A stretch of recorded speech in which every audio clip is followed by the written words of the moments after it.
Et gaff til a gaff. Et gaff til a gaff. I'm illy with the till a gaff. Illy with the till a gaff. Nit gaff, nit gaff. Nit gaff, nit gaff. Okay. Alright then. So, yeah. This is going to be another one of those, but like, I think all my podcasts now are kind of very much the same. And what I mean by that is, sometimes I'm dealing with a topic that I really wish I could just do a little bit more justice. But time, constraints, etc., etc., etc. The King and I. Awesome movie. Yul Brynner just smashed it. So today I want to talk about cultural appropriation, and I really wish I could do it more justice. And I think I'm going to start out with a disclaimer. Not like I really give a fuck, because this whole podcast was created from the idea of id gaff, dilly gaff, and that's the absolute truth. But, I don't want to seem like I've suddenly just lost the fucking plot. So, I want to start off by saying on some level I get it. On some level I get it. But at the end of the day, I think on a much wider spectrum and on a much wider level, this whole concept, this anger, this turmoil, this annoyance at cultural appropriation is bullshit. And I want to kind of go on and discuss why. And I understand that, I seem to be now coming out to be a complete, utter 180-degree contradiction of my former self. As I read recently, someone, I think it was Muhammad Ali, said, if you still hold the same beliefs at the age of 50 that you did at the age of 20, you've wasted 30 years. And I guess that's really very much how I see myself. I don't say these things or hold these beliefs just because, just to. You know what I'm trying to say? I guess they're just the result. I'm hoping they're the result of growth and learning. And I suppose that's why I'm saying that on some level, like I get it. Like the 20-year-old me would have been like, yeah, cultural appropriation, man. Like, what the fuck? Do you know what I mean? Why is everyone trying to steal our shit? Whereas the 50-year-old me, or soon to be 50-year-old me, doesn't exactly see it that way anymore. Or at least see some of the flaws in that argument a little bit more clearly. So I'll start off with what is cultural appropriation. I should really Google it.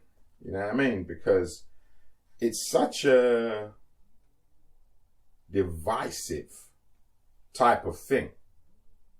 You know what I'm trying to say? So I'll kind of multitask. I'll be Googling it while I'm telling you what I think it is. I think cultural appropriation is when people think that other people from a different cultural background are using their culture inappropriately. So although the word is appropriation, it's probably more like the inappropriate use of their culture. That's more how I see it.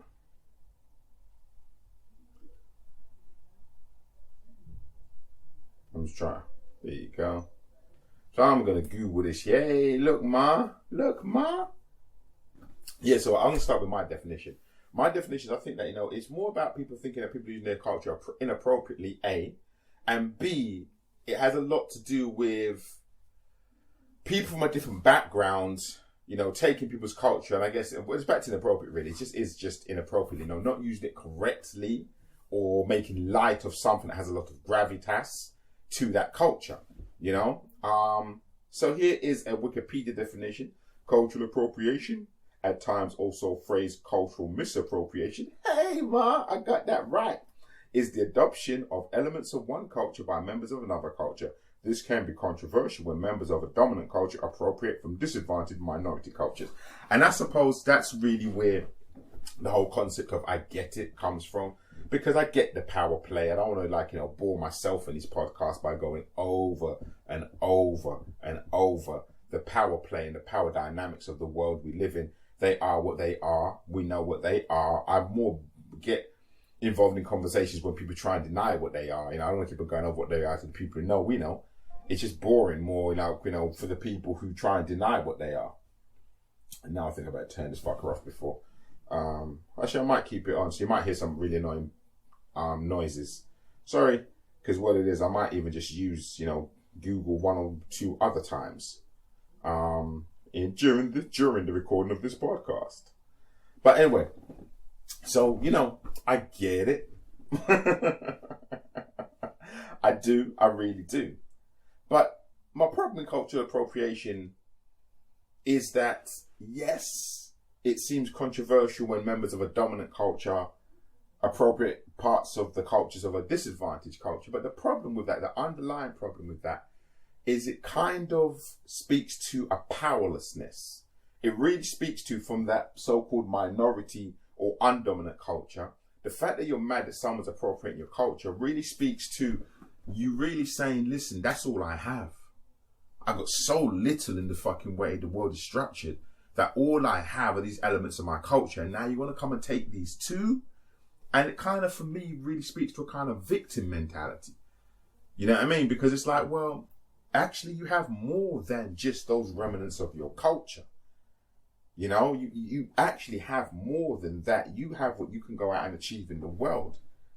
So I think it's a bit of a misnomer, a bit of a waste of energy and focus to get so bent out of shape. And I think that's really where I come in, is when people get so bent out of shape and want to make so much noise and put so much particularly time and effort into fighting what they see as misappropriation of their culture, when they could be using that time and effort to do something else. And I say this all the time. One of the greatest advantages and worst problems within black culture, my cultural background, is we tend to be the inventors. We are the innovators, particularly for example in things like music, music and culture and fashion. So for example, like I said, most people would happily accept that jazz came out of, black people. And because of that, it was almost like a completely new musical movement. Yet, we were quick to move on to that and into bebop, and quick to move out of bebop and into, something else. So, we don't even revere our own culture, for a start. We're the fastest people to say that's old. We're onto something new now. So firstly, we don't even revere our own culture. We move through our own culture so quickly as black people, speaking only for black people, because obviously there's so many cultures, which, I'm not going to touch on so much because I don't know so much about them other than the cultures that I, come from and I grew up in. But we are so fast to move on from our own culture that firstly, to me, it seems very hypocritical that the same people who say to you, hip hop's old, we're on grime, or rap is dead, we're on trap, or dance is dead, or deep software house is dead, we're on jungle. Those are just some genres that I know, recently. But as I said, jazz is dead, we're on bebop. Soul is dead, we're on R&B. We're the first people to criticize the highest proponents of our own culture and put them down by saying that what they're doing is no longer cool or worthy or valuable. And then we're the first people to get mad when somebody else picks up those proponents of our culture.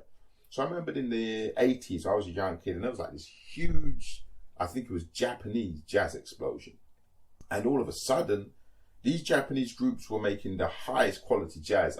I suppose jazz funk is what I'm talking about, because when I was growing up, my brother was really into jazz funk.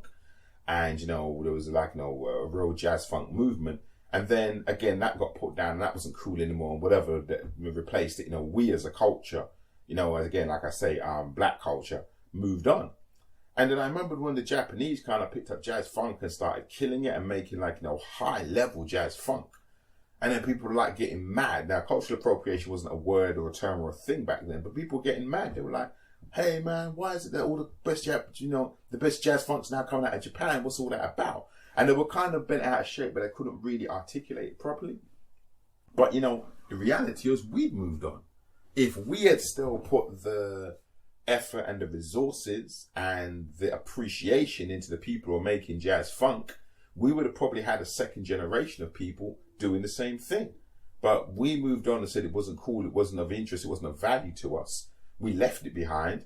And then the people who picked it up who wanted to turn around and diss. And I've heard the same thing said about jazz. I know some people who, who are really into jazz music and like, why is it that the only people at jazz clubs are white people? And I can't remember her name, but I read very recently someone had said something very similar. A rapper about being in a club and performing, and 90% of her audience in the club were white, so she didn't feel comfortable about performing her songs that had the N-word in it. And I was just like, for reals? Like, again, I kind of almost get your point, like you almost got a point. But, what are you really trying to say? That you don't want your fans to come from a certain demographic? Or are you really trying to say, why does your demographic not love you? And why does your demographic not come to your concerts? Because that is the root of the problem. And again, I'm speaking only from the black community. I'm not saying that the black community are the only people who suffer from cultural appropriation, if that term even exists, or cultural misappropriation. It's just a community I can speak about because I know experiences that I know about. So I always figured it makes more sense to speak about what you know about rather than speak about other people's shit. And then you can really get corrected because, you're just assuming, making assumptions. So, but getting back on topic. So, I think that's the real thing. I'm starting for once with the end in mind. I think the problem is it points to a weakness. It really says that's all we have. And you coming for that too? All we have is the way we dress, the way we talk, the way we, express ourselves musically, our art. That's all we have. And so since we have nothing else in this world, then you can't have that. And there are a lot of problems with that. Like I said, the first side of it is the neediness and the victim mentality behind that. I don't think it's true. And in fact, I think I just proved it isn't true. That even if that's all we have, we innovate and invent at such a rate that, it isn't all we have. And no matter how complicated the politics and financial shenanigans of the music business is, Gary Vaynerchuk is forever saying, or Vaynerchuk if I'm pronouncing it wrongly, that hip-hop music, rap music in any form is probably the biggest music art form out there and most financially successful and viable.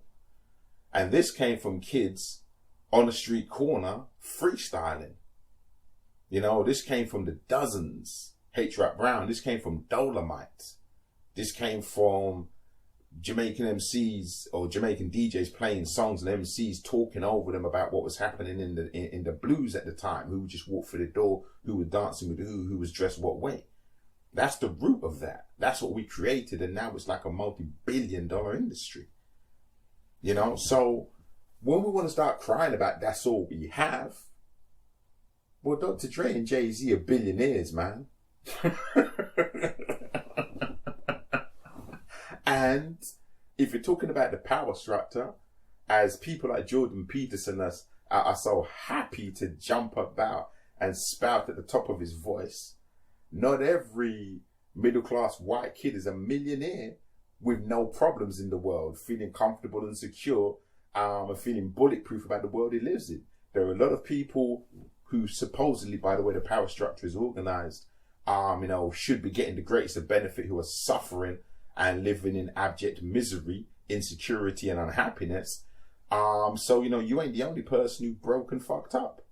But he can look at Jay-Z or Dr. Dre or Master P and go, well, that kid's a billionaire. So what you talking about, I'm taking from the disadvantage. I use those three. I throw in Puff Daddy as well if I want to, who are all people who are multimillionaires and started their career from rap music, from music. So how can you be saying, well, that's all we have? You can't take our stuff. That's all we got left. Well, wait a minute. Those guys are billionaires, and I'm a poor white trash kid living in a trailer park.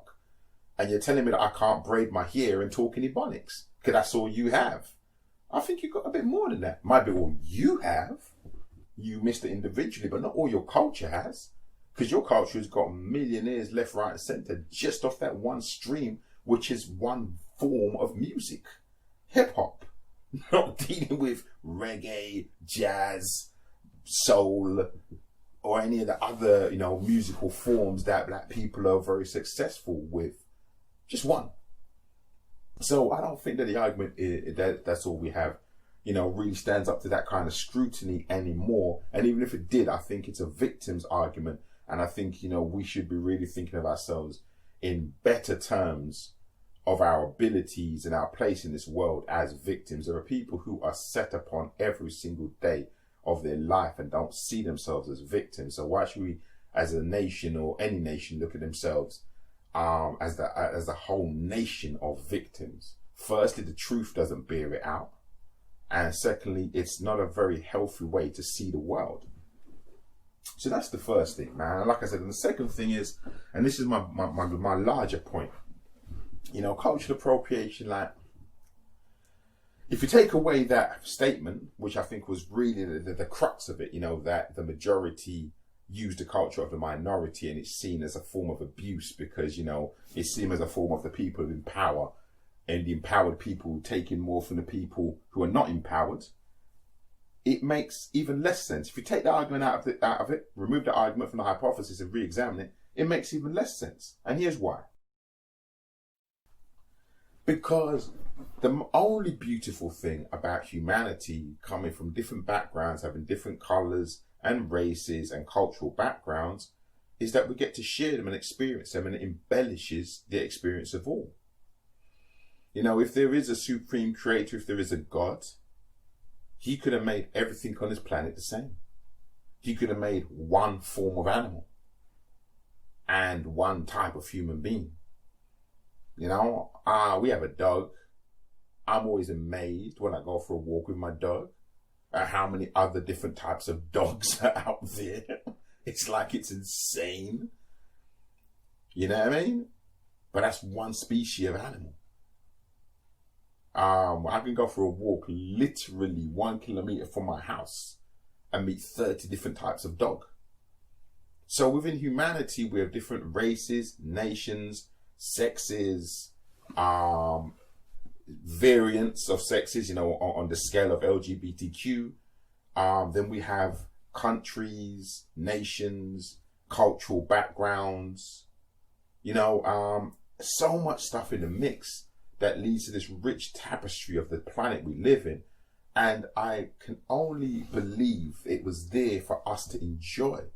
It embellishes, our life. Everybody has a favorite meal. Nobody wants to have it every single day. Sure, there are a couple of crazy ass people who celebrate Christmas every day. And good for them if that's how they like to get down. But, most of us don't find that to be a useful way of enjoying that particular period. That is like our favorite time of the year. I say our, right? I don't celebrate that shit. But for a lot of people, that's their favorite time of the year.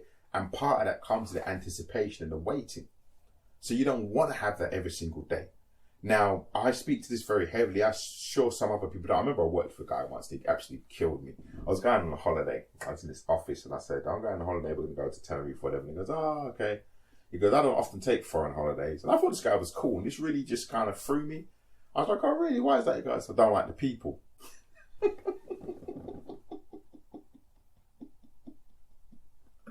I have to laugh, man. I was like, you don't like the people? He said, no, I don't take foreign holidays. I don't like the people.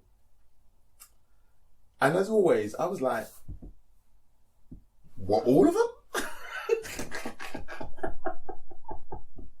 Like, that level of ignorance is not unusual. It just never ceases to blow my mind. Like, oh, you're going to go to another country.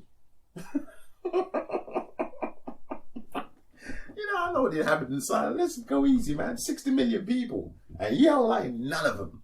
And you know this before you even arrived, right? It's like, God love them. Like, that's some Flavor Flav biz. I can't do nothing for you, man. I can't do nothing for you. I can't do nothing for you, man. If that's how you see the world, then, you can live in that insular world. And I suppose, the cultural appropriation argument wants us in that insular world, but really doesn't. What it really wants to say is, yes, we can all relate to each other. We want you to know our culture. You just can't use it. And I really can't accept that on any level.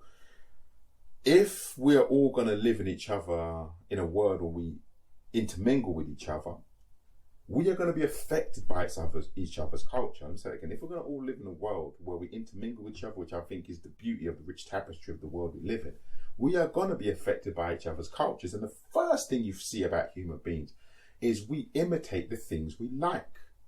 I know there's probably a deep psychological reason for it. Maybe something to do with the alpha male, something to do with, when we socialize, it's all about, what's the word I'm looking for? Maybe it's to do with, the fact that when we socialize, to fit into the group for survival, right? Let me just take a guess, right? That's a wild guess.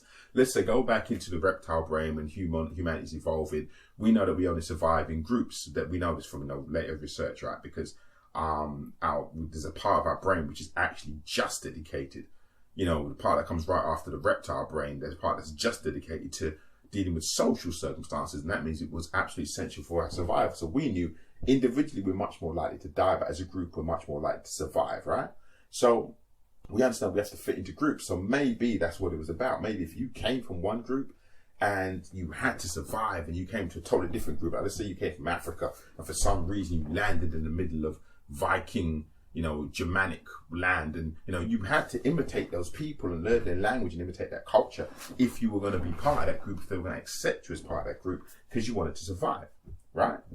So that's my guess, right? That's my guess of what that's about. But the bottom line is, we know anywhere you go, people imitate the culture that's around them. Sometimes it's blatant, as in they do it and they show that they're doing it. Like they start hanging around with people and they turned up and they were like in a Hawaiian shirt, but everyone's into emo goth, and 6 months later they're all dressed in black and they got panda eyes and they have all white makeup, and their hair is like, it's not permed anymore, they're straightened their hair. Sometimes it's really evident and blatant that they're imitating people's looks, and sometimes we do it without even meaning to, without even noticing. Like when you say you move to a country for a certain amount of time, or you get a friend from a certain culture who's a big influence on you, and you start to realize that your language changes. Now, a prime example of this is, again, through music. I was talking about someone just the other day. I got into hip hop when I was very young. I still have American slang terms in my language, and I still throw them in when I rap because I was just immersed in that culture. Now, I've learned another language, I suppose. Don't know how the extent of which I've learned Spanish, but I know more Spanish now than before I could speak any of it, or before I moved to the country, right? And the thing is, they say the best way to learn a language is an immersion technique. As in, you go somewhere where no one speaks your language and you have to speak the language of the hosts. And you pick the language up quicker. But you have to not only pick up the words and the phrasing and the sentences and the grammar, you also have to pick up the accents, the pronunciations. And when you finish speaking, is someone going to come and say, "Tja, you're just appropriating my culture, shut the fuck up." Well, they might if they're French.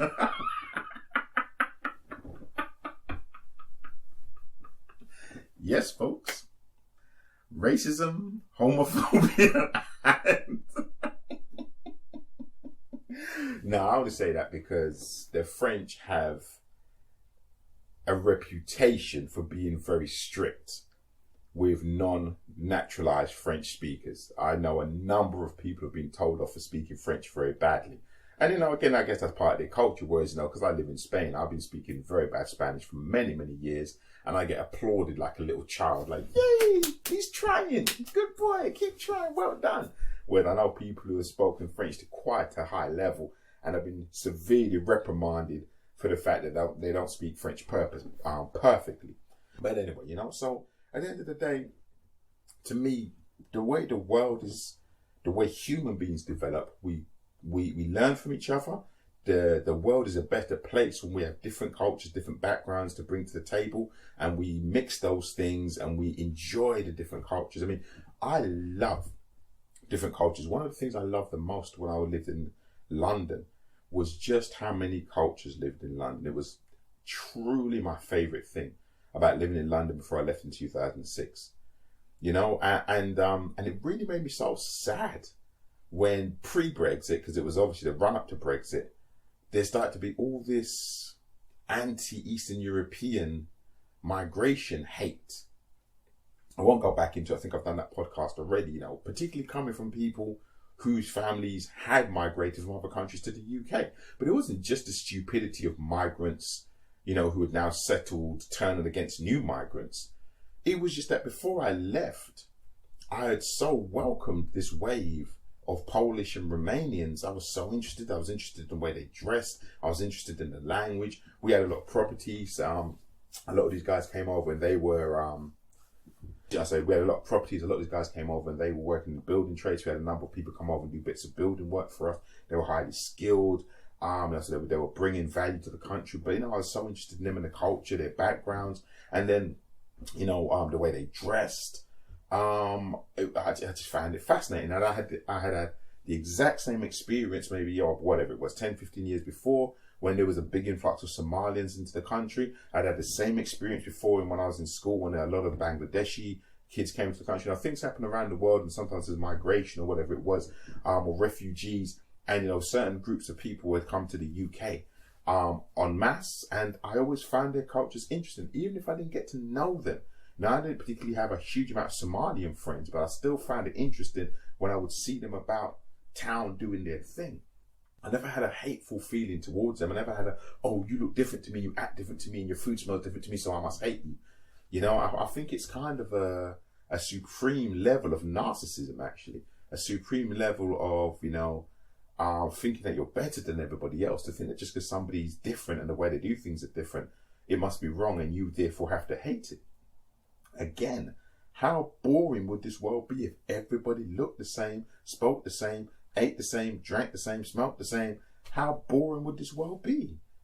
Do you really want to live in that world? Or is it just that your subset, which is probably what it is so small that you don't mind the differences in people if they're all 5'5" with black hair and, rosy cheeks? As long as they all have that, then they can have little differences. But that's just foolish. That's like saying I only like terriers and I'll kill every other type of dog. There's enough terriers out there, so the only species of dog that's now going to be allowed to live are terriers. Everything else is dying. You know what I'm trying to say? It's just madness. Or at least very limiting. But madness, in my opinion, madness. Do you know what I mean? So that's the root of the cultural appropriation for me. That's really where it's at. It's not just that it's a poor mentality that people who, are frightened by other people using their culture are literally coming from a poor mentality. They're not seeing the richness of their own culture, and they're not seeing the value of the fact that other people are interested in their culture. And of course, some of it's exploitative, right? Because people exploit people everywhere. And that's the other thing, that annoys me. It's like people act like you're the only person being exploited. Well, you're not.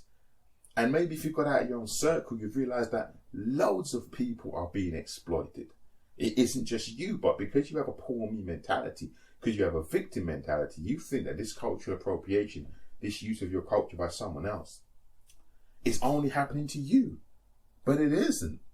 I don't mean the use of the culture, but I mean this fact that you think somebody is, using their power to exploit you is only happening to you. But it isn't.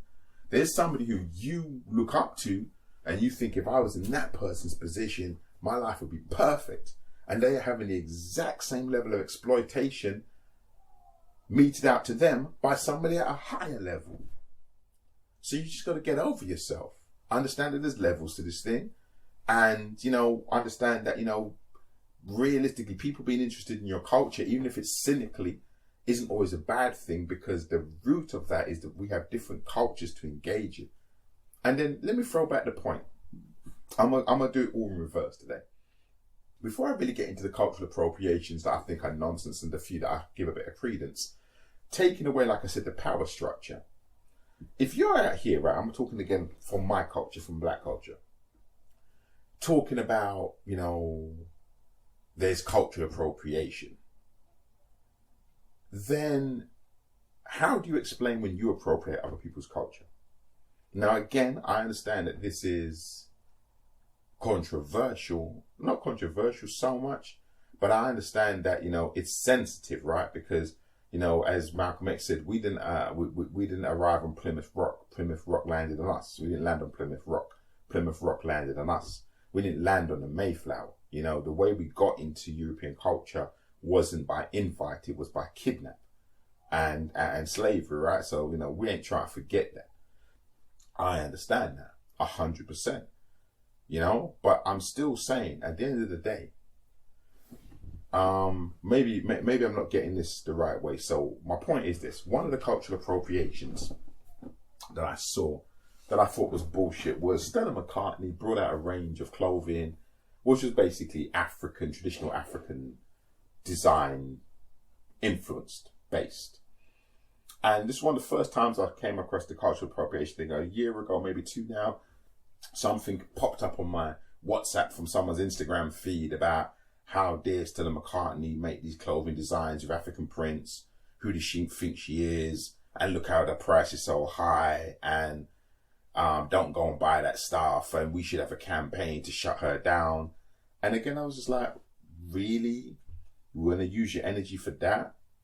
Like, I even get it if you have an African print store, but like I said, there's levels to this thing. That's almost like a Sunday league football team saying, rah, I want to shut down Real Madrid, I'm going to shut down Chelsea. You know what I mean? Just because you are at that level now, it doesn't mean that you can't get to a Chelsea level. You know what I mean? And there are levels to this thing. So I ain't saying it's easy for you to get to there, but I'm saying that it's not out of your potential range. But you can't want to shut them down just because you're operating at a lower level. So I figured the fact that she's a very famous designer, so these things were on a, whatever it was, New York Fashion Week catwalk was your beef, kind of stupid. You should have jumped behind that and pushed your designs harder to show people that you can do that shit better, get as many people's eyes on it using Stella McCartney's use of the fashion and the style to raise your profile and show people that you're the real deal, right? Rather than you wanting to shut her down. That would be the business aspect of it. That would be the business approach to it. But no, you want to shut her down because she's using our designs and abusing our culture and da-da-da-da. All right, you want to see like that, see like that. But here's my problem. So what about the black women who go to work wearing blouses? What about black men like me when I used to go to work wearing a suit? Because a three-piece suit or a work suit, a Brooks Brothers work suit, is not traditional African, Pan-African, or even West Indian Caribbean attire, right? Yeah, I know how we got it. I think I just covered that. So, you know what I mean? But the point is, it wouldn't be the only, they're not great examples, but the point is, we follow from each other's cultures. Do you know what I mean? Rightly or wrongly, but the reasoning is right or wrong or different, we follow each other's cultures. So, what about the hot comb? Black women want to press out their hair to look white. That was psychological, that wasn't mandatory. But when I see white women, like there was a thing with Kylie Jenner when she had like her hair braided. And again, because she's a Kardashian, everybody wanted to lose their shit. Oh, you're wearing braids, you think you're black. Rah. But it's like, boy. But when you get your perm or you straighten your hair, you want to tell people, don't tell me nothing because I can look how I want to look. And somebody want to tell you that that's about self-hate, you're going to lose your shit. So what I'm trying to say is there's complexities to this. Yes, there was probably a level of self-hate, and most definitely historically was a level of self-hate in, the processing that black people, men and women, did of their hair to look a certain way, to be more accepted by European culture. And also, it wasn't just self-hate, it was actually this level of practicality. If you wanted to work and be accepted, you had to look a certain way. But like I said, there was a flip side to it. That at a level, there was a level of, well, I want to do this. And if someone had told you that you couldn't do it, you'd have been mad. That would have been a different protest. Why can't I do this? Why can't I straighten my hair? Now, back in the 60s, why can't I have a conch? We're going to go and protest. We're going to protest the conch. Where's the Rev Al Sharpton at? We want to go and protest that we can straighten our hair. But now someone else is braiding their hair because that's a traditional black African hairstyle. All of a sudden, you want to switch your protest. Wait. It's almost like the life of Brian to me. It's like, oh, no, wait. Back off with the people's front of Judea. Are you the Judean people's front? It's like, you're just going around in circles. It doesn't really make any sense. I'm kind of aware they made that point very well because what it is I'm speaking tentatively because I know there's levels. I'm not trying to negate the reality of being in a minority position and the fact that, there's certain things that were thrust onto people for convenience or to make their lives easier or just completely out of subjugation. But I'm just really trying to make the point, even if the examples are bad, the point I'm trying to make is that we appropriate other people's culture too. That's really the point I'm trying to make. We appropriate other people's culture too, especially in the 21st century now where we don't have to. We'll see certain things in other people's culture and we'll appropriate that. Whoever it was, if anybody ever did, I know it was attributed to, what's the guy's name? Was it Machino? Whoever made Machino, one of those guys. I'm not really into fashion greatly, he'll come back to me. But someone said, I don't want Negroes wearing my clothes, apparently, although, again, later on Oprah said that he never ever said that statement. But my point was, it didn't stop any black people buying it. Do you know what I mean? Ain't nothing stop us buying that stuff. Gucci made a jumper that when you pulled the neck up, you looked like something at the black and white minstrel show.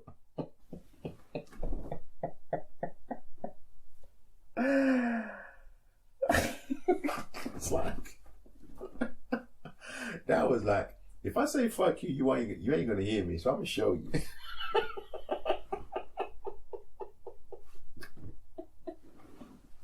I was literally like saying, if I say fuck you, you ain't gonna hear me.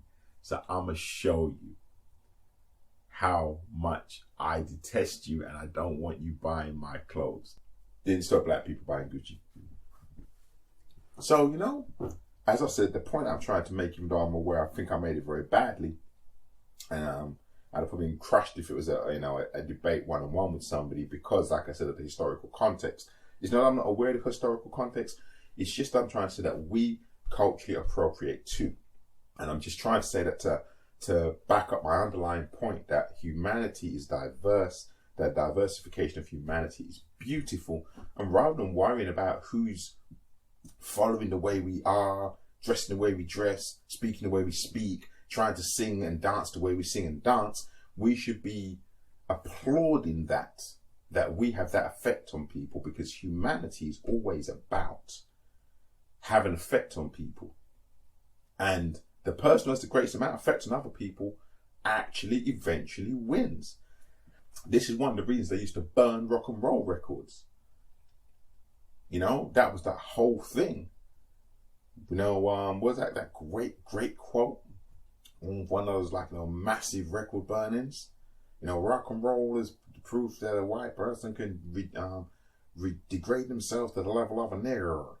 I'll never forget, it's from this program called the Rock and Roll Files or something. And, there was some of the great city council of blah, blah, blah. And they were banning all these records because rock and roll was rhythm and blues. It was black music. And, that's cultural appropriation. You go to a black person now and say, rock and roll. They go, what are you talking about? That's white music.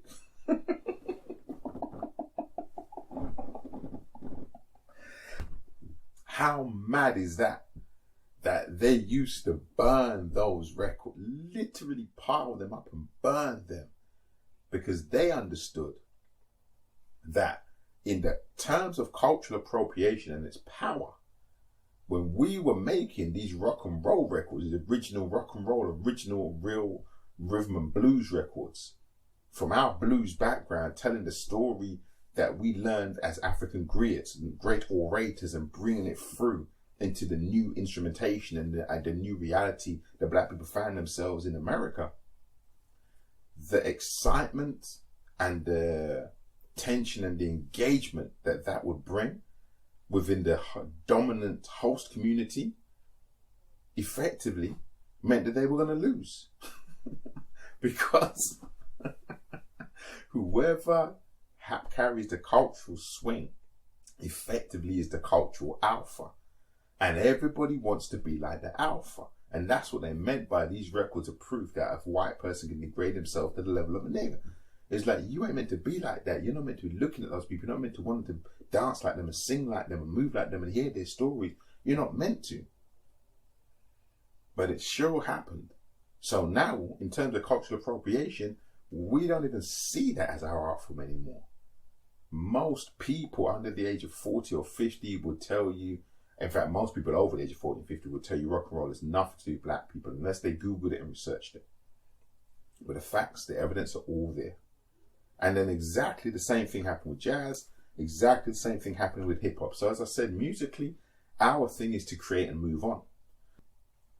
And we have no right musically to talk about people appropriating our culture when we make things and we're so happy to leave it. Rock and roll, maybe some of that stuff you can say, well, that was stolen.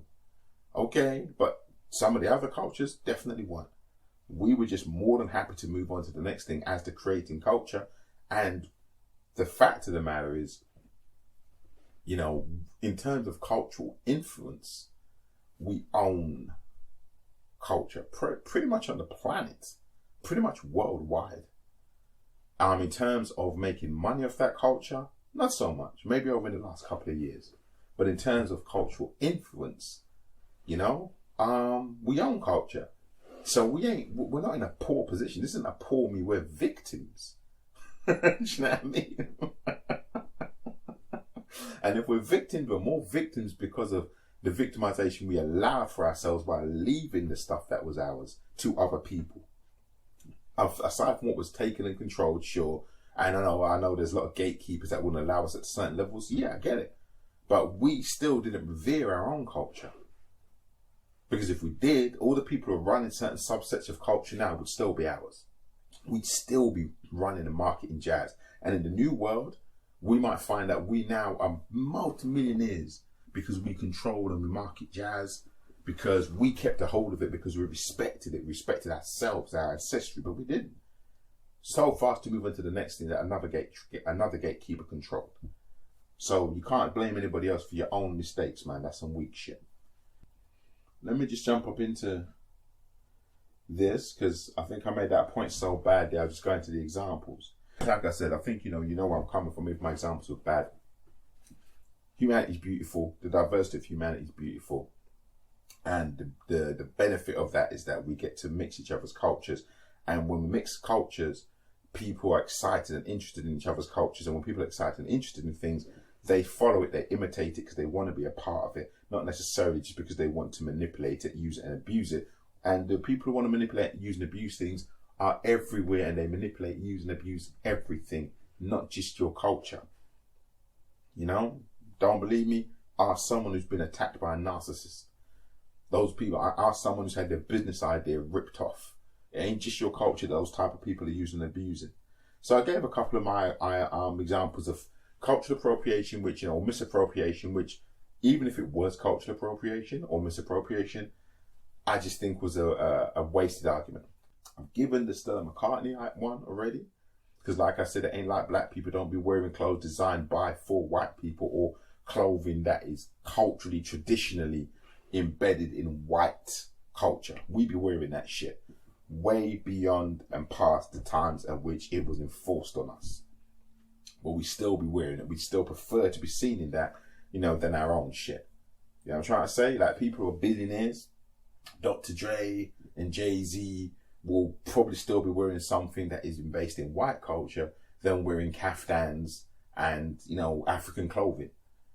Buying it from Stella McCartney or anybody else. So drop that. You can't play that.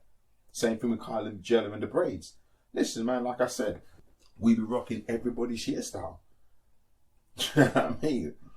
Of course, as a leaders of culture, people are often following us, but it hasn't stopped us trying to follow other people's cultures. I mean, it's hilarious, right? I mean, it's ridiculous. I'm trying to think of examples of white people following black people's hairstyles. Black people following white people's hairstyles. And I can't think of one. I was thinking skinheads. Oh yeah, we invented that. And I was thinking the quiff like Elvis. Oh no, we invented that. I'm trying to think of an example of a white hairstyle that we, you know, follow.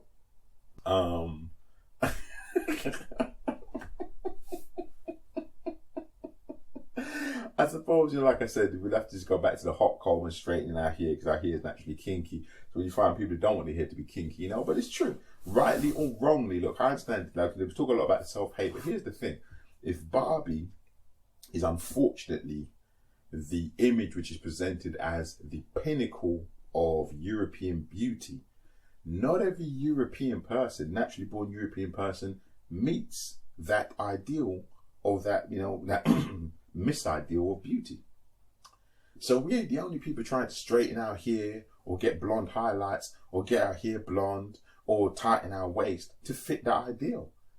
Half the population of the world or more don't fit that ideal. So again, done the poor me shit. You're not the only person who is having your culture appropriated because everyone else is trying to fit into the ideals that have been sold to us en masse. That's the problem. And in fact, if you put it in perspective, if your culture is not being promoted en masse, yet a significant amount of people want to take that culture, rather than being mad about it, you should be glad about it. You've done something amazing. You've gone viral. In a world of gatekeepers, you have somehow managed to go viral. In a world that wants to tell people how they should want to look and dress and act, or what they should aspire to and what they should desire, you've come with the complete opposite and made them aspire to be you and made them to desire to be like you. And when they do, you're bitching about it. You're not making any sense, man. So other cultures. I remember there was a little while, a phase where everyone was trying to rock a bindi. It became, usually these things come from fashion. So some fashion house did a thing where they started sending out, their models on the walkway, on the catwalk with a bindi, which is a cultural Hindu Indian thing. And I had more time for that as a cultural appropriation. I'll tell you why. Because I suppose for me, with cultural appropriation, if it's related to religion, I kind of have more time for it. Because your religious beliefs and your practices, I understand, are something that's a little bit more sacred. Yes, your culture has, is sacred, but as I said, the beautiful thing about culture is that we're influenced by each other's cultures, and when we're influenced by things, we want to be a part of it. It's just human nature, good or bad, we imitate them. Whereas your religious beliefs and your practices are really more to do with your religion, your worship of God, your belief in God, or whatever power you believe in.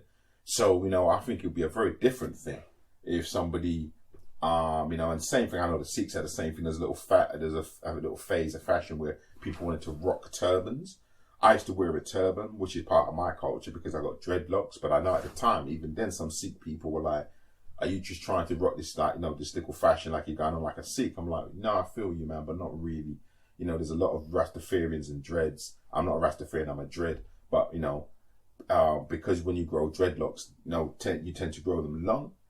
The whole idea is you're not cutting your hair. We wrap our hair exactly the same way, for exactly the same reasons, for convenience, for hygiene, for whatever. So, there are different people doing similar things for different reasons.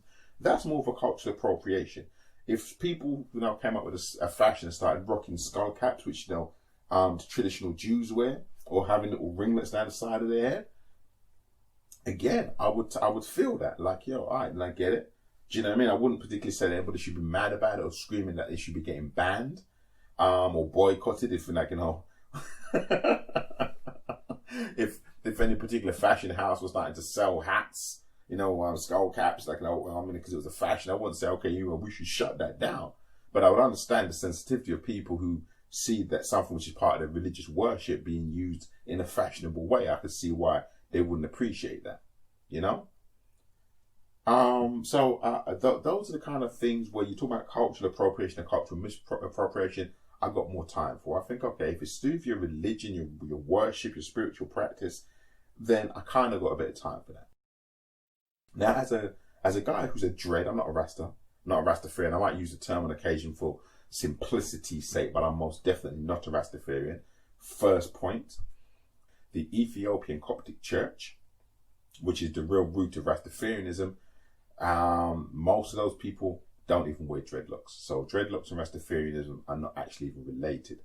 It just so happens that a lot of people who follow Rastafarianism wear dreadlocks. My dreadlocks thing is really more of a freedom cultural thing. It's about, the Maroons and the people who were never actually colonialized. People who escaped the colonial masters, lived up in the mountains and lived freely and were never ever colonialized by the English, the French, or anybody else who came to the Caribbean. That's what my dreadlocks are more about. It's a cultural statement, not a religious statement. But here's the thing, right? Me and my brethren Joe, right, when I came to Estepona, he was saying to me, there's a lot of people who like to wear dreadlocks out here. You know, if they're into reggae, they wear dreadlocks. And he goes, they call them rastas. I was like, what? They call themselves rastas? He said, no, they call dreadlocks, the hairstyle, they call them rastas. I said, okay, fine. So they call rastas. He goes, just so you know. But we used to laugh at it. We used to call them frastas, and we used to call them freds. So for us, it's me and Seafood Joe, a frasta was a fake rasta, and a fred was a fake dread. So we used to call them frastas and freds. But we wasn't we wasn't mad about it. We wasn't going up and down going, what do you do with that? I'm going to cut off your hair. You know, or take off that hair. What do you do, man? You're not from Jamaica. Now Joe's from Jamaica. I'm from Jamaica, right? That, even though, again, the Maroons were all over the Caribbean, so it's not uniquely Jamaican thing. That culture is very much associated with Jamaica. He's a Jamaican, born in Jamaica. But he never took no great offense at people walking around with dreadlocks. Do what the hell you want to do. You know what I mean? It's like, whatever, man. I know why I wear mine. You do what you want to do. I felt exactly the same way. Like, just do you. Do what you want to do. I know why I have dreadlocks. You have your own reasons. You want to be part of the, for the vast majority of people, they just loved reggae music and got immersed in the reggae music culture, therefore wanted to have dreadlocks like some of their reggae music idols. It's normal. It's what happens. That's where the beauty and the power of culture. It just doesn't. I don't see the downside to it. I don't see the downside to it. I see the upside of people wanting to be part of your culture, and the beauty that you can enact if you use that influence wisely. Now, these people weren't the kind of people who wanted to have dreadlocks and be disrespectful to Jamaica or disrespectful to Jamaican culture. They were enamored with it. They wanted to be part of it. You know, so rather than dissing these people as people trying to appropriate your culture and telling them they need to be shut down, you really want to be thinking like, okay, then this is a good thing. How can we use this to spread some more acceptance and understanding of our culture and make things that benefit our culture and the people?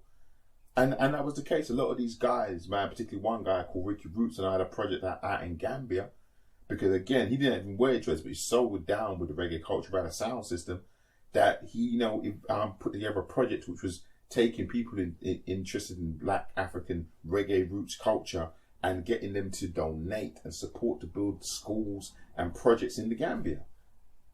So, that's where the benefit from this so-called cultural appropriation. Well, what's the Spanish white guy doing, running the sound, playing reggae music? Well, yeah, that's what he's doing. He's immersed himself in the culture, understanding the culture of the people to the point that he understands the problems and the needs and doing something about it. So, again, I don't see the downside. So that was like, a personal one with me. Just to say that this ain't like something, I'm not talking about things that don't affect me, although all the things, I've spoken about on levels do, but it's just interesting for me that when I see white people with dreadlocks, whether they're sewn in or whether they've grown them, it's all good to me. I had loads of people ask me how to grow dreads. They said to me, oh, I'm white, I can't grow dreads. I said, yes, you can. They said, really, can I grow dreads? I said, yeah, man, get some beeswax. And I just walk them through the whole process. Like, do you? That can't hurt me. How can you, wanting to be like me, hurt me?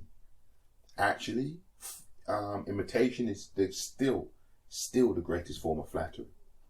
And then I want to run through a couple of examples of cultural appropriation, cultural misappropriation, which I do see as cultural appropriation. And I have to come with this. For me, the first one has to be Miley Cyrus.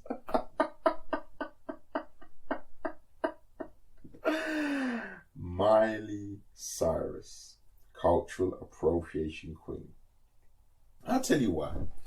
The reason I take offense to Miley Cyrus, the reason I took offense to Miley Cyrus when she, became whatever she was trying to do to this day, I can't even say what it was she was trying to do. But when she supposedly got involved in being this R&B artist chick, the reason I took offense to it is because it was so cynical.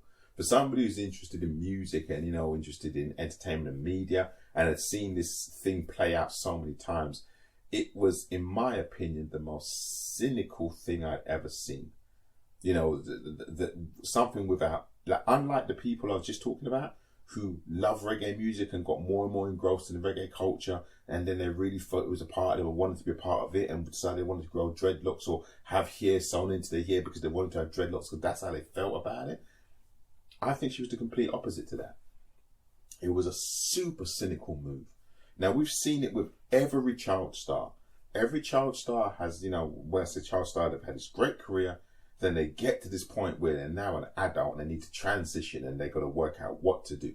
And the flavor of the late 20th, early 21st century is, rather than trying to continue to be a child star and keep your child star fans, you've got to make this huge break and show the world you're an adult. And we've seen lots of examples of this, where people are in TV programs. Lindsay Lohan, I think, was one of the worst examples of, I'm not a kid anymore. Let me show everybody that I'm a slut. Or just fucking crazy or whatever she was trying to achieve, But the point is that they have to, the way people seem to think it has to be is you have to make this huge break from being this, cheeky, lovable kid into just this massive quantum leap into being this adult, and it usually comes with a level of, adulthood for them always seems to be sexual desirability.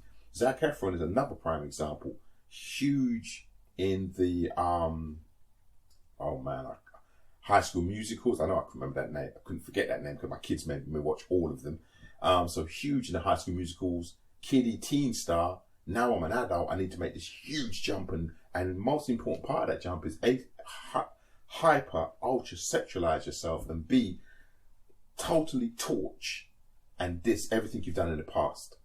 Which I think is so stupid, that you got all these fans that you built up over all these years, and now you just told them they're all stupid and they're all shit. I was a kid then. That's all bullshit. That's all nonsense. Now I'm an adult and it's totally different. And now everything I do from now on is going to be great and hypersexualized. So, there are loads of examples, but that would be another podcast for us to go through all of them. But definitely, just so you can get the feel of what I'm talking about, I think Britney Spears, well, she's kind of different anyway. Because she kind of came out as kind of herbophile porn from day one.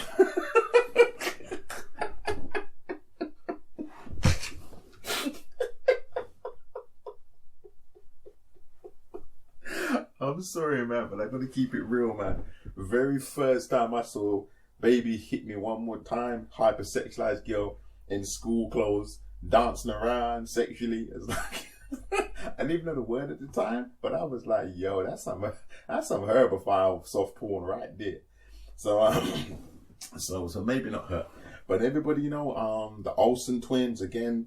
Got to make a massive break from being these teen stars, and and don't get me wrong, people try and do it in different ways. The Partridge Family went for it, but everyone's got to try and find a way to leave their kiddie past behind, and get into being an adult actor. And it's one of the hardest things in the world to do. That Macaulay Culkin's a prime example of how terrible it can be. And the guys in the Partridge Family, the Osmonds, I mean, it's a podcast in itself. But Miley Cyrus chose the vehicle of black music. Why? Because black music is adult, usually has a lot of adult themes like hip hop, R&B. There's usually lots of swearing in it, so there's no two ways about it. It's adult.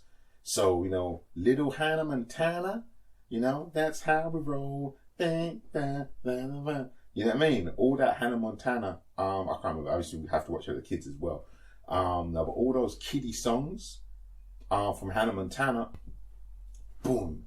I'm going to kill that all dead. There'll be no memory of that with me, because I'm going to go into this super adult environment. I'm going to prove to everybody that I'm an adult, not by trying to, like what Victoria from Victorious did, where she was like this teeny bopper, then tried to, make similar kind of songs, but say that they were adult songs. See, people weren't buying that. And I think people like Miley Cyrus again cynically saw that, didn't have the skill to do what, oh my goodness, what's her name now?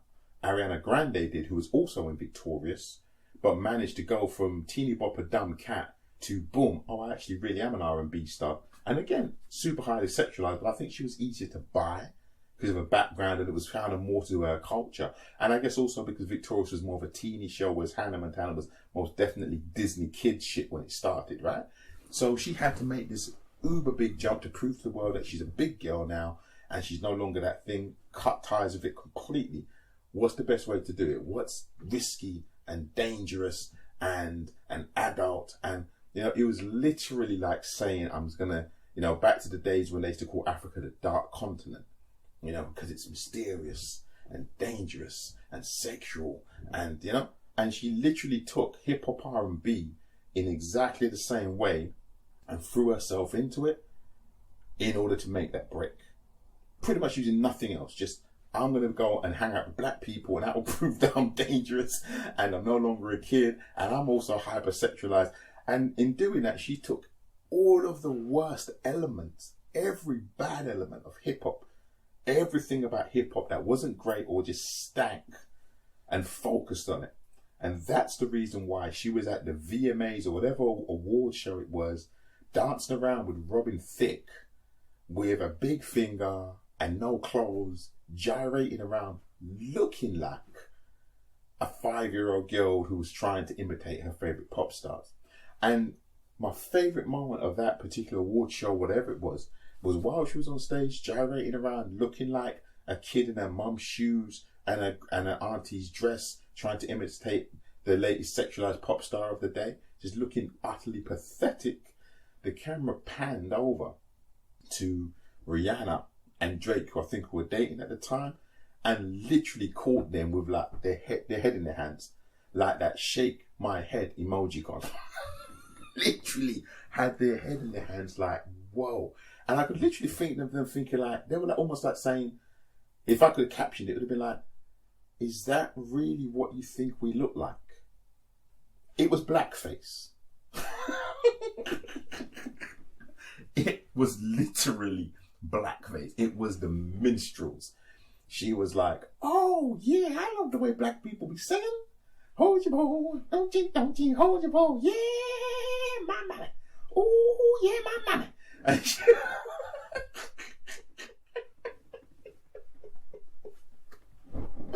that is effectively what Miley Cyrus did. And as much as I love him, I almost don't forgive will.i.am for producing that song and we don't stop with her. It almost like it was his fault. I kind of just think that he knows better. But you know, it wasn't him. There was a whole production team. I don't know who worked with her, and it was just terrible. And more than being a cultural appropriation, it was just terrible. If I had to weigh on a scale, what was worse? It was just terrible. It fed into a lot of horrible stereotypes. Like, I literally had a guy come to me in my face, look me in my eye, and say these words to me. He said, isn't it shocking? Isn't it terrible? Miley Cyrus used to be this wonderful little sweet country singer with this great Disney program. And she was like, you know, such good family entertainment. Your granny and your kids could watch her. And then she got herself mixed up with these black guys. And all of a sudden, she's half naked, making all these profane songs with real profanity in the subject titles and the words, and making all this horribly, you know, negative, disastrous music. Isn't it horrible what happens when you hang out with the wrong crowd?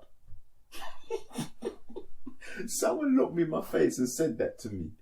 I was like, yeah, I don't quite think that's how it went down, bruh.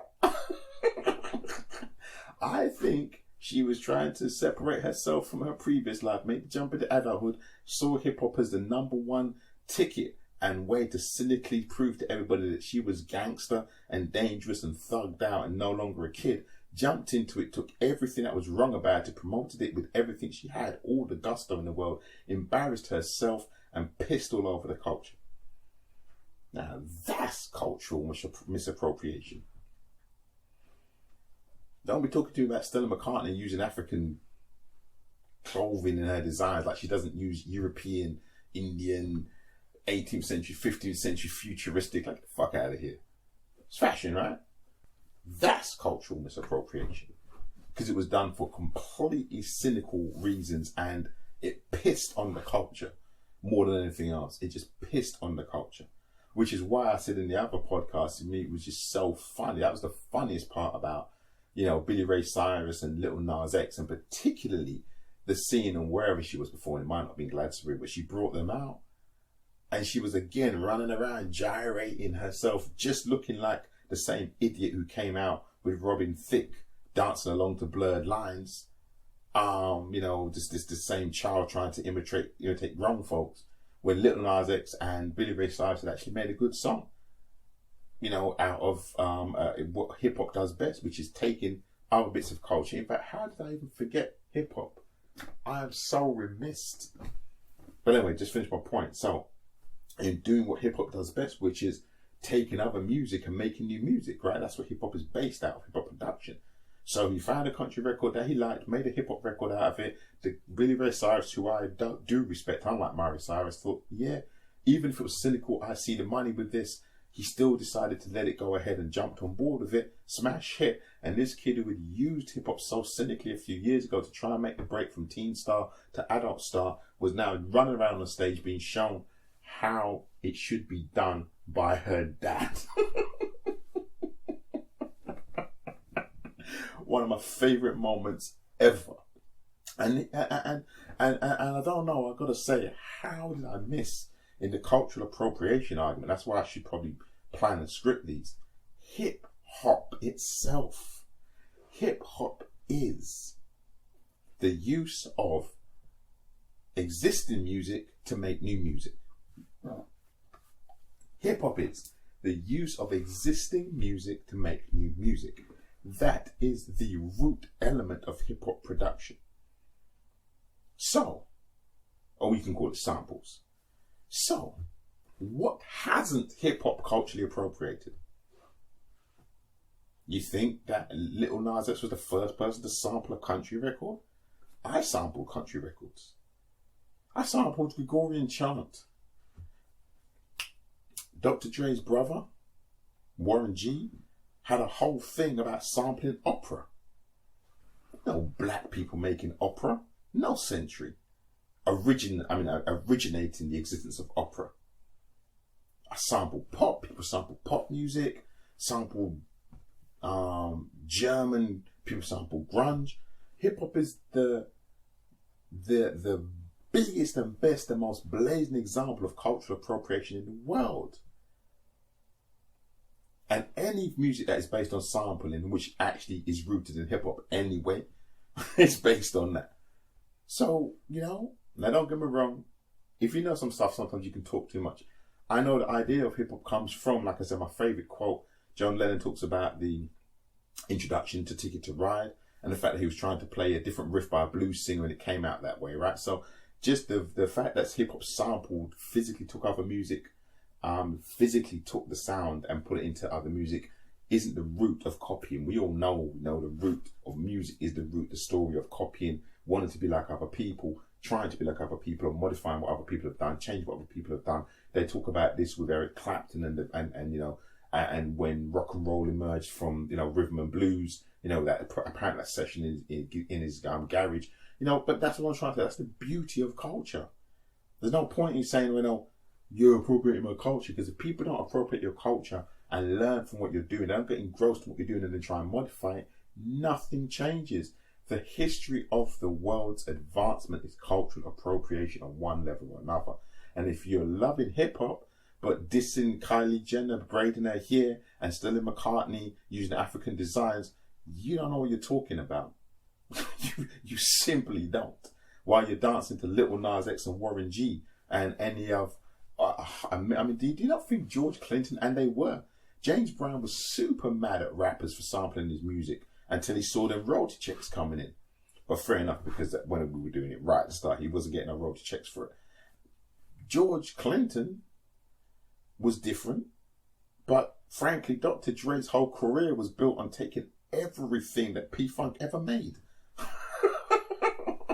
Man's a billionaire.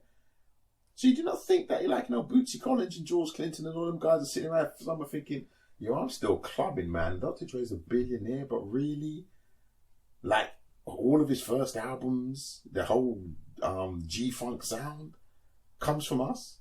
And it ain't even greatly modified. It's it's just our shit. It's just our shit.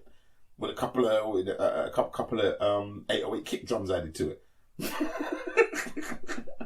I'm not really taking anything away, but it's so similar. Of course, Dr. Dre's a genius, but it's so similar. When you find some of them original records, you're like, nah, that's all he did. So, cultural appropriation becomes a really moot argument. Going to throw into his last two ones real quickly. I know I'm late, but I got to do this one first, right? Luke Cage season 2.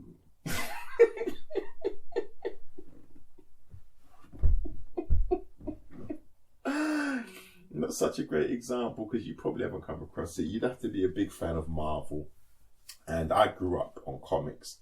And one of the first comic books I fell in love with was Power Man and Iron Fist, which is Luke Cage and Daniel Rand, right? So I kind of watch Luke Cage, even if I don't rate. I do like it, I enjoy it. It ain't as good as Jessica Jones. I never liked Daredevil. And Iron Fist just left me crying, apart from Colleen Wing. Just left me really sad, left it very cold, right? I'm hoping when they do Power Man and Iron Fist, it'll be good.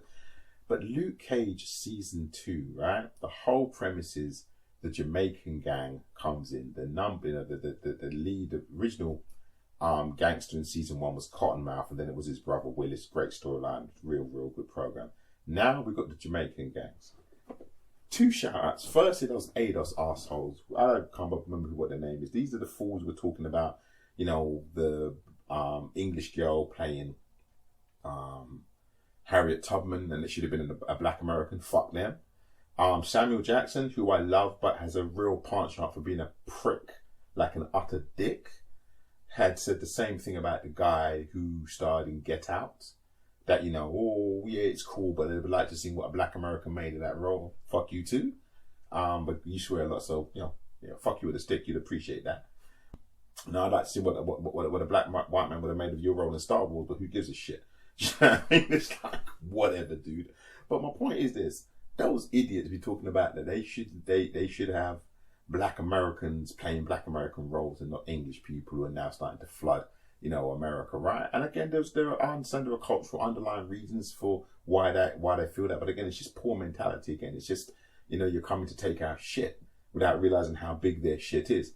Firstly, I think I said even at the time, like, dude, Forrest Whitaker was playing an English squaddy in the Crying Games.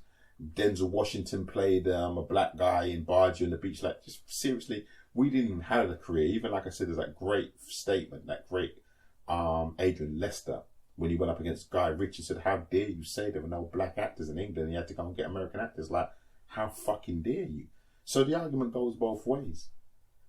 But if you're talking about cultural appropriation, I don't even mind that there were no Jamaicans playing Jamaicans in Luke Cage season 2.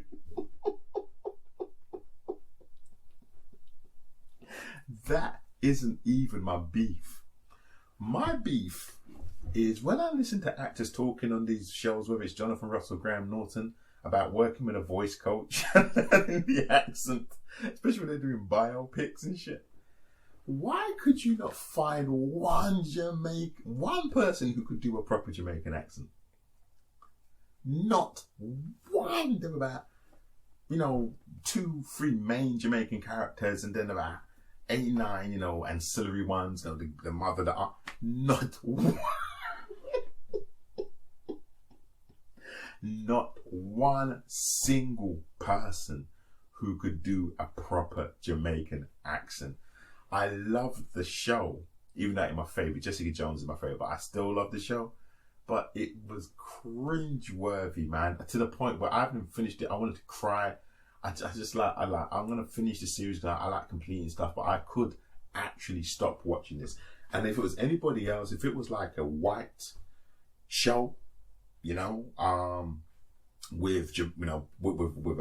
was so reliant on a Jamaican led storyline with people who could do the accent or couldn't do the accent, or who did the accent that badly, it would have probably been all over the news. It's that bad. So when we're talking about cultural appropriation, we've got to remember that we don't even have to look too far. Because it's not just the white people think say Jamaican people talk like this, man. We do that to ourselves. Yeah, I mean? So when we're talking about cultural appropriation, yet again, and that to me is cultural misappropriation, because if you're gonna, if you've got an English guy who can do a Scottish accent, you've got a Scottish guy who can do a Welsh or a Geordie accent, Pay some actors who can actually spend the fucking time. Take the time to learn to do the accent of the people they're representing, so they don't act like fools. I don't have to suffer as a viewer. It's just ridiculous. Just ridiculous. And it's sad because some of the writing's great. There's a great speech the guy gives when he gets arrested before he escapes about, the Maroons and Nani, Ya Santua. Amazing speech. So some of the dialogue is deep, but it's just let down by these corny as fuck accents. Just horrible. So yeah, I don't even think I need to go any further than that. You don't have to watch it, man. Just Google it. Watch about 30 seconds of any scene with any Jamaicans talking to anybody. And don't subject yourself to any more unless you want to watch the series, because it is a great series. But I can't even recommend the series because you're going to suffer by listening to those accents. It will just depress you. But, just, yeah. So, I kind of front-loaded this one. And I'll summarize. Cultural appropriation, I don't even think exists. I understand that there are a lot of complicated dynamics in the world about the way power has been distributed around the world. We live in a world that has suffered kidnappings, transatlantic slavery, gas chambers for Jews. Basically as a planet, as a race, humanity, we got a lot of fucking baggage, right? We got a lot of shit. I'm only talking about the 2 or 3 that are in my mind. You talk to people who suffered under the Tamil Tigers. You talk to people who suffered under Franco. You talk to people who suffered under fucking General Pinochet. Anywhere you go in this world, you have misery. And people who have suffered great atrocities at the hands of others. And they all have baggage. We all have our shit. Then we have our religions, our belief systems, the things that are important to us. And we don't want people fucking with that stuff, to be honest with you. We don't want people messing with that. It's serious to us. It's important to us. The way we were taught, our cultures, again, people getting mad at Jamie Oliver's jollof rice. That was meant to have been on the list. That's why, I had this list from before, but I'm away from home, so I'm doing this, because I got the time. So I was being serious and that just made me laugh. But, yeah, sure, it's stupid. But are you really going to put your time and effort into a campaign to ban Jamie Oliver's jollof rice? Fucking say what? Whatever. But you think that, do you think that Italians are happy when he opened a whole chain of Italian restaurants? The guy's born in England and knows fuck all about Italian cooking. It's like, come on, man. It's not just you. It's not you one. This happens to everybody. It's business. A lot of businesses are exploitative. It would have made sense for him to have gone into business with Italians or spent some time learning about Italian food culture before he did that, and maybe even give something back. That's the kind of business we would like people to have. But not everybody's making fair trade coffee. Most people are just looking for the quickest way to make the quickest money and move on. And, it's not personal. Don't take it personal. Don't be a victim. Because the reality is, the most beautiful thing I emphasize yet again, because this is my core central theme, not just to this podcast, but very much to life, is the most beautiful gift that we got given as human beings on this planet is the diversity of humanity and even animals and nature. It's the most beautiful gift. And as humans, anything that we find interest in, we imitate or we want to be a part of. That's our nature. It's built in us, it's ingrained in us that we want to be a part of the things that we find interesting or exciting or alluring. We want to be a part of that. That's how you fall in love with that man you fell in love with, or that woman you fell in love with, that person you're just dying to have sex with. You find them interesting, exciting and alluring, and you want to be a part of them. You want them to be a part of you, even if it's just for tonight. You know what I'm saying. So, it's part of our human nature. So forget the power structure, because as I said, the power structure is boring. I'm bored of talking about it. I don't know why it seems to work its way into so many of these podcasts. It's there, it is what it is. But within that, there is so much joy to be had from spending time. I live in Spain. I get to meet people I would never thought I'd have met before. Not just the Spanish from other parts of Spain. I'm in Andalusia, but I get to meet people from Madrid and Barcelona, totally different culture, Valencia, people from the Basque country, some people come over from Andorra, then we've got people from localities like Portugal who can actually, can physically drive over to us, or even France.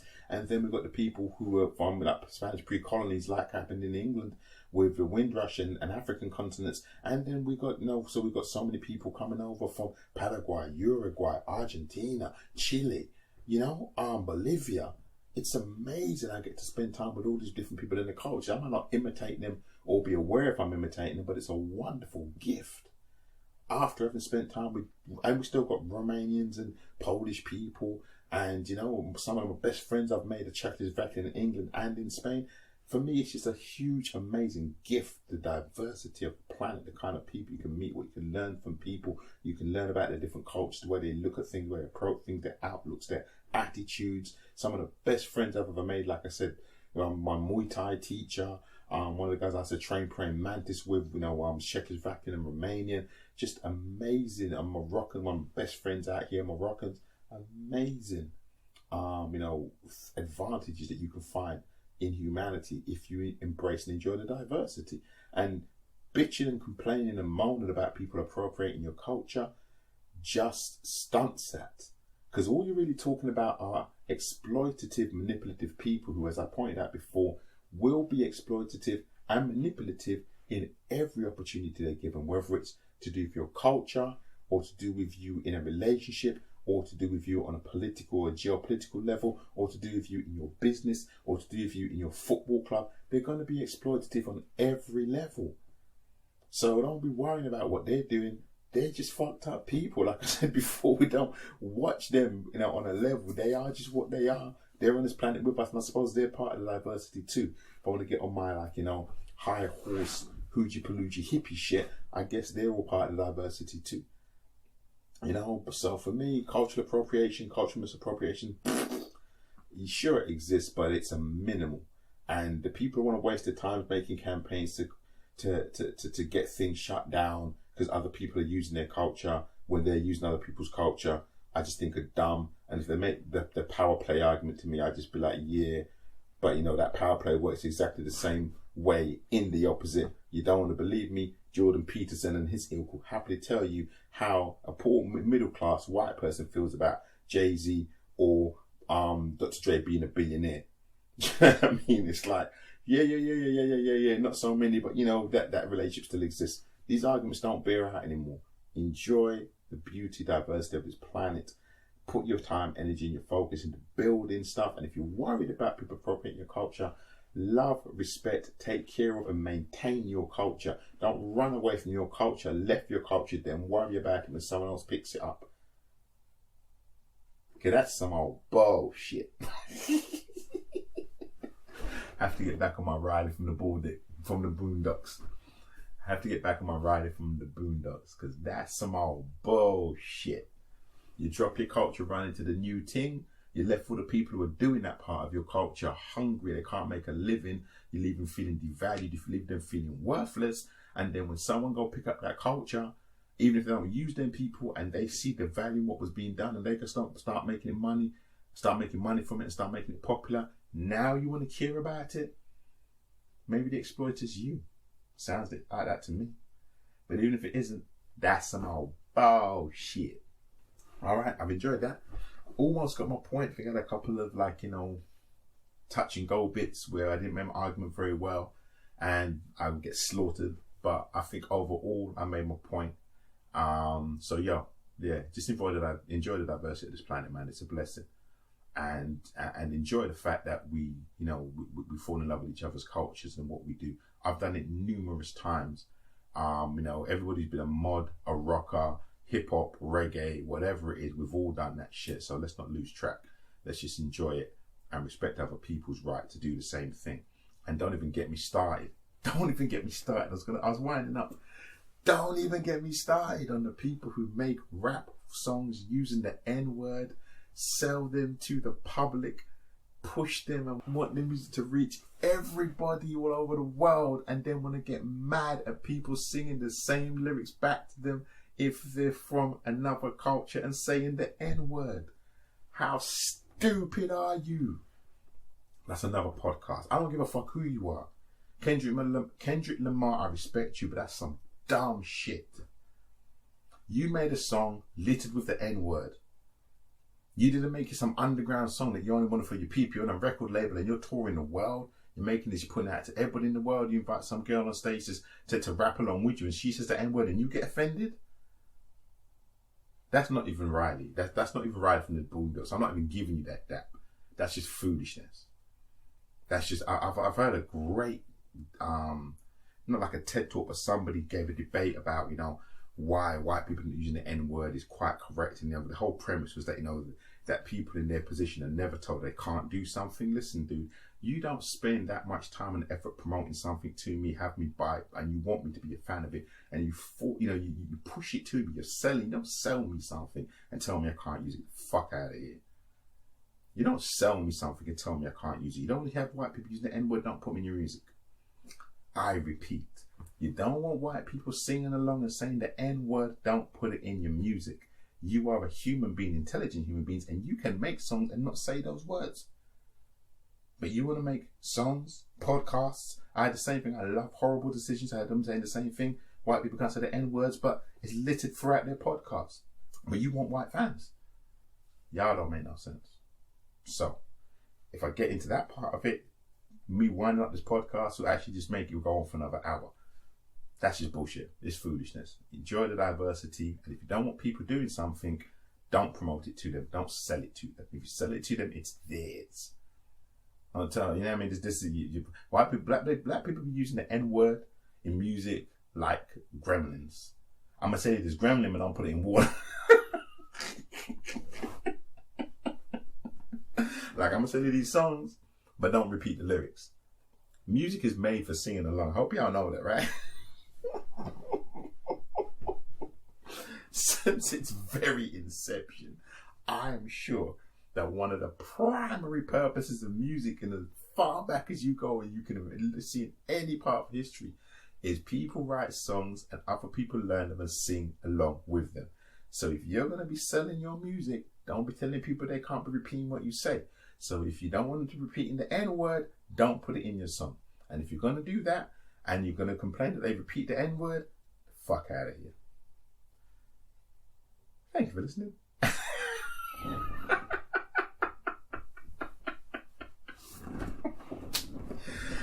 This is UGP. Thank you for listening to Freethinking, and I'm out.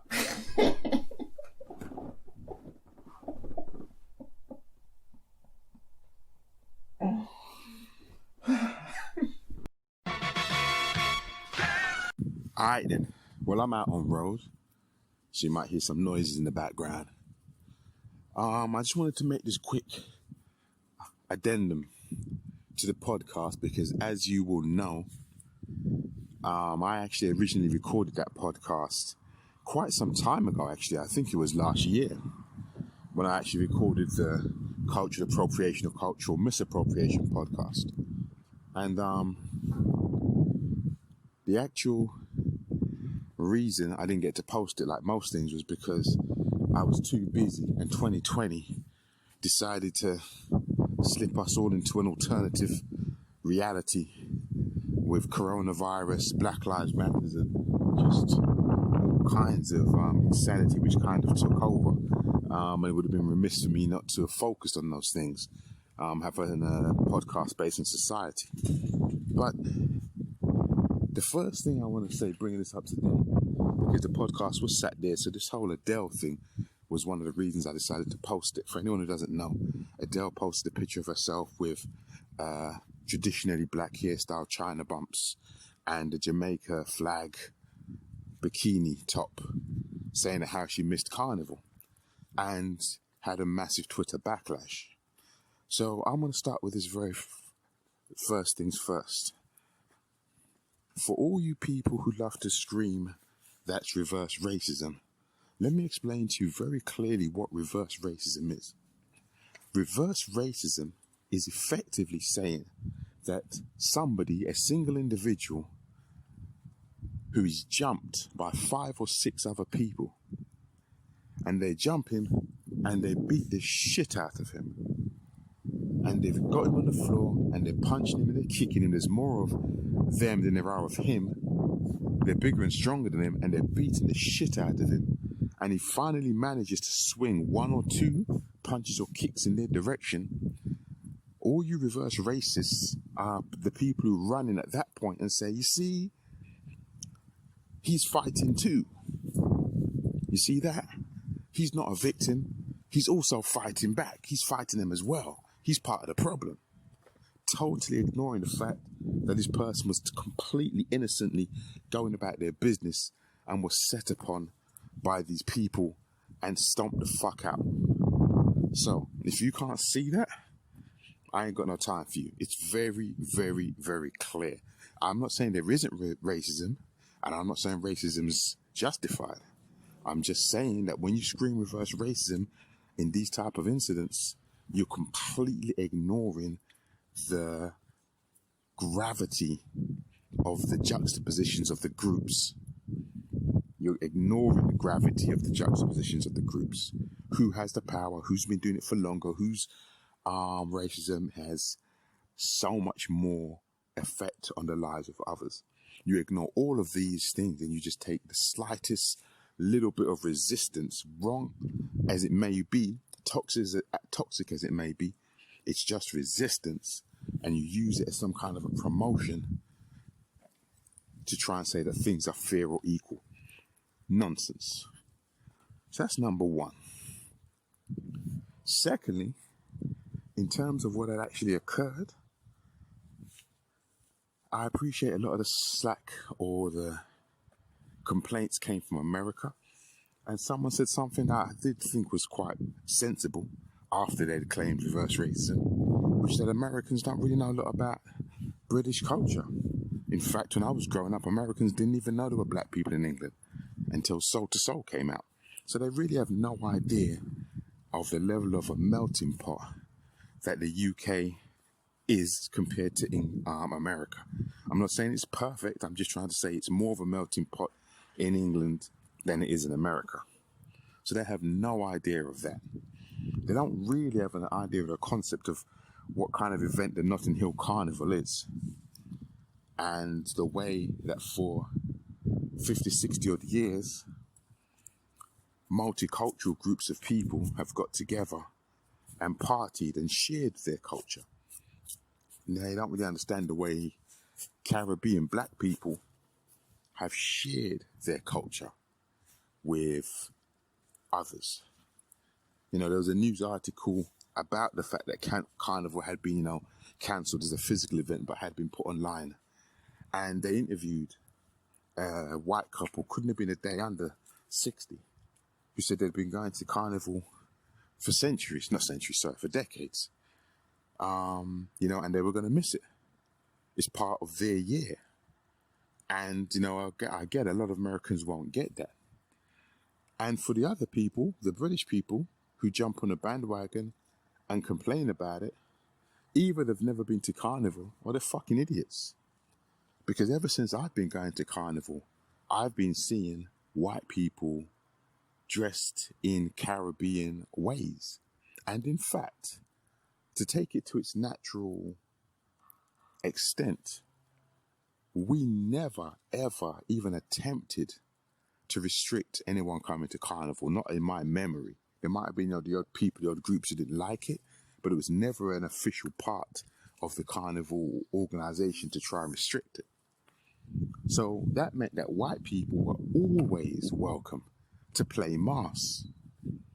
So if a white person is going to play mass and put on one of these wonderfully elaborate costumes that have been created by the Carnival committees, how the hell can you then turn around and tell these people that they're appropriating black culture when we've invited them to dress the way we dress and to celebrate with us? So my point is, seriously, for fuck's sake.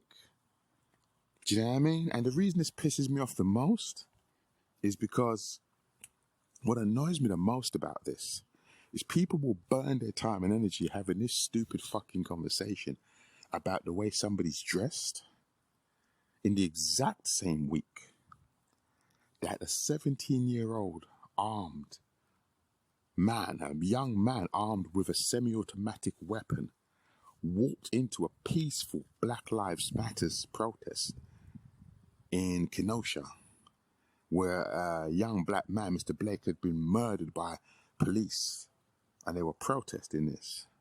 And he walked into a peaceful protest with a semi-automatic weapon, got himself into some kind of a confrontation, murdered 2 black people, murdered them in cold blood, and then walked peacefully back past the oncoming police vehicles. So the police vehicles did not see this white man with a semi-automatic weapon walking front through town as a threat. They saw that as perfectly normal because he was part of a militia that they had sanctioned, even though he had just committed murder. So when you want to start talking about what we should be spending our time and effort discussing and focusing on, I don't understand why you're giving your time and effort, your focus, to something that's been going on for fucking years, which is actually quite normal, particularly in the context of it's Carnival weekend and everyone comes to our culture to celebrate. In the same way like other cultures, like for example, maybe the Sikh culture might have an event, or the Hindu culture might have an event, and they invite other people to come and they put bindis on their heads and allow them to dress up in saris or wrap turbans on their heads. These things happen. Carnival is this kind of event. So you're a fucking idiot and you're wasting your time, and even worse, you're wasting our focus because we have much more important things to talk about, like the fact that people can walk around with semi-automatic weapons, murder us, and walk past the police and be accepted. So that is my addition, my addendum to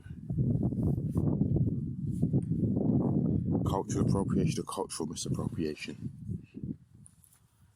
I'm not saying it doesn't happen, and it most definitely does happen. I did see a wonderful quote. I can't remember the name of the guy who did the quote. He's the guy who plays one of the doctors in Grey's Anatomy. And he did say a wonderful quote about white people trying us on like clothes.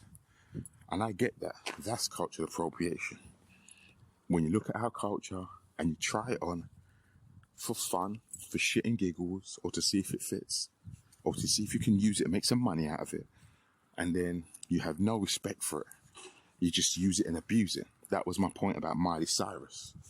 Whereas somebody who's from North London, who would have been born, grown up around black people,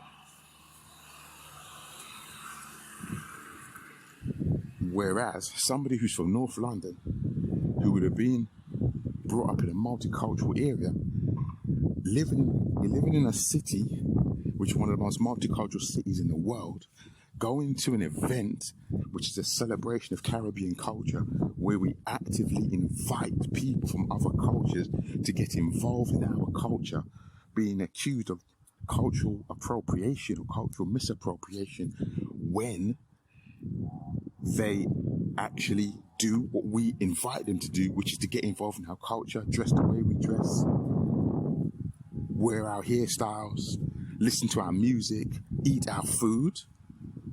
I mean, come on, people. Carnival is one of the biggest money spinners for black businesses in London and always has been. So is cultural appropriation going to go down to when white people come along and start buying patties and jerk chicken and planting? Are we going to start saying they shouldn't do that because it's cultural appropriation? Because if that was the case, Levi Roots would have never even got his start. Because one of the biggest things of his business growth was that he was selling food with his special reggae sauce at Carnival. Not just the black people. So seriously, my real problem is this. These arguments make us look silly. I know not everybody believes that we need allies. I get it. If you don't think we need allies, I understand your viewpoint. I used to have exactly that view. I'm now more along the lines of it would be better to have allies.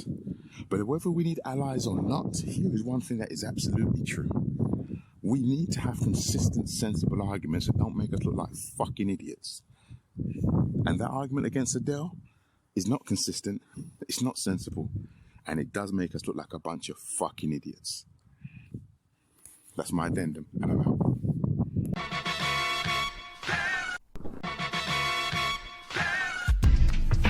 It gaff till a gaff. It gaff till a gaff. I'm illy with the till a gaff. Illy with the till a gaff. Nit gaff, nit gaff. Nit gaff, nit gaff.